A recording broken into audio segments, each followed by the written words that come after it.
Hello my dear friends, all of us know that having an iris prolapse intraoperatively can be really bothersome while performing phacoemulsification, and many times we don't know if the wound is leaky or it's just large. So an intraoperative iris prolapse can occur if the incisions, whether it's a clear corneal or a scleral incision or the main port or the side incisions, are either too large for the instruments passing through them, even if the wound construction is done quite perfectly.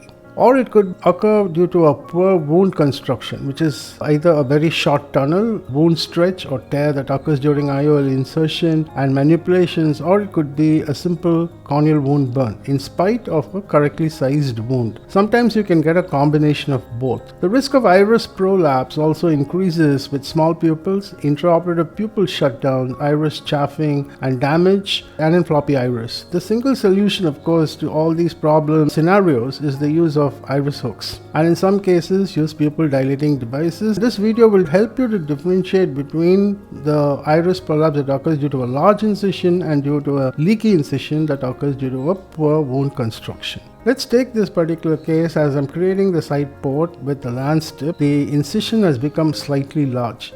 We know this because you see the lot of play that the instrument has. Now I'm doing phaco, and up to this point the iris is well behaved. But as soon as the fluid from the irrigation goes behind the iris plane, you see that the iris starts coming out and plugging the opening. This is because the fluid that is circulating behind the iris tries to come out because the wound is large and brings the iris along with it.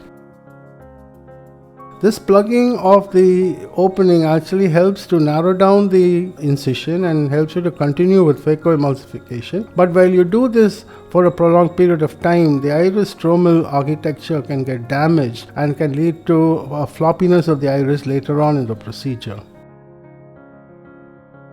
So how do we manage this, and how do I know that this wound is not a poorly constructed wound and is just large? There's a simple test by which you can find out if leak is because of poor wound construction or because of a large incision. Now you see in this case I'm just depositing the iris, and as long as I don't open up the lip of the clear corneal incision, there is no prolapse of iris. There is also no gush of fluid through the side port, which indicates that the wound construction is good.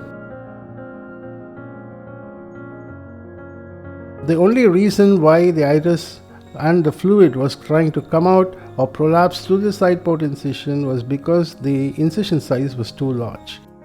Let's take another example where the wound construction is poor. This is a very short corneal tunnel, 2.8 mm incision, and iris prolapse right in the beginning of the case. So I managed the case somehow, and at the end of the procedure I find that it was quite difficult to seal this incision with stromal hydration. This is because the wound construction is poor. It is not a large incision with a good wound construction, but a poor wound construction, and stromal hydration won't work.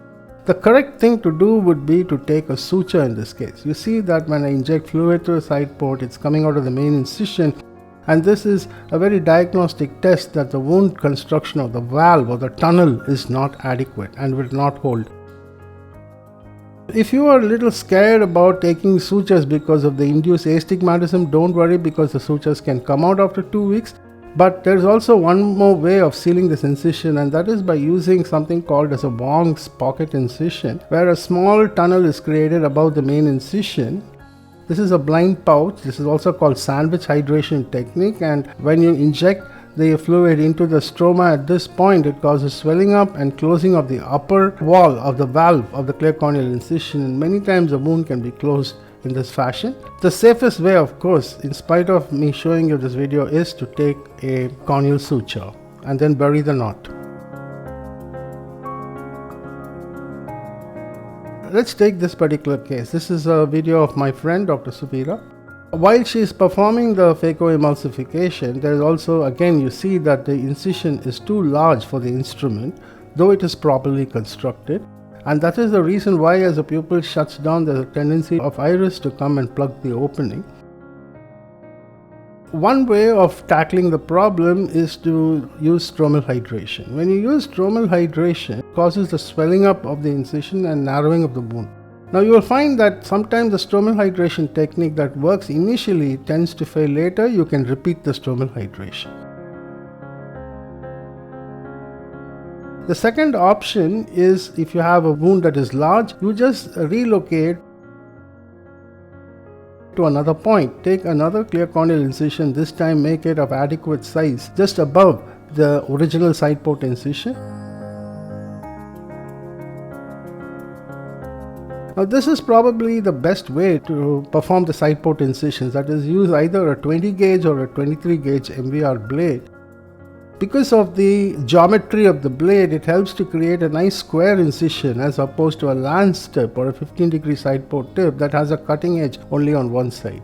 If you are using an instrument like the Sinskey hook, or if you're just using a thin chopper, the initial entry can be done with a 23 gauge MVR. And after the procedure is completed, you can enlarge it with a 20 gauge MVR, and the 20 gauge MVR opening is just enough to allow both the irrigation and the aspiration cannulae of the bimanual irrigation aspiration system. Take a look at these points. First, make sure, is it because of a poor wound construction or because the incision size is large? Look at the play of the instruments that occurs through the side port. In this case, it was just a large incision.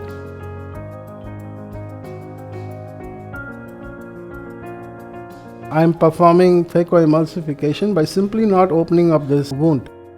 I am fixating the globe using my corneal pocket incision and continuing with phacoemulsification. And something interesting happens at this point. The nucleus piece, as it goes close to the side port, will actually break off and leave a small bit that is trapped between the two lips of the side port incision. This is the reason why you're having fluid leak through the side port incision at this point.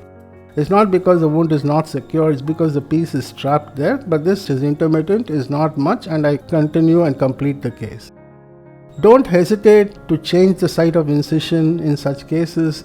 Try to do a stromal hydration and then perform phacoemulsification. If necessary, you may have to suture the incision. I hope this has been helpful for you. Thank you for your attention.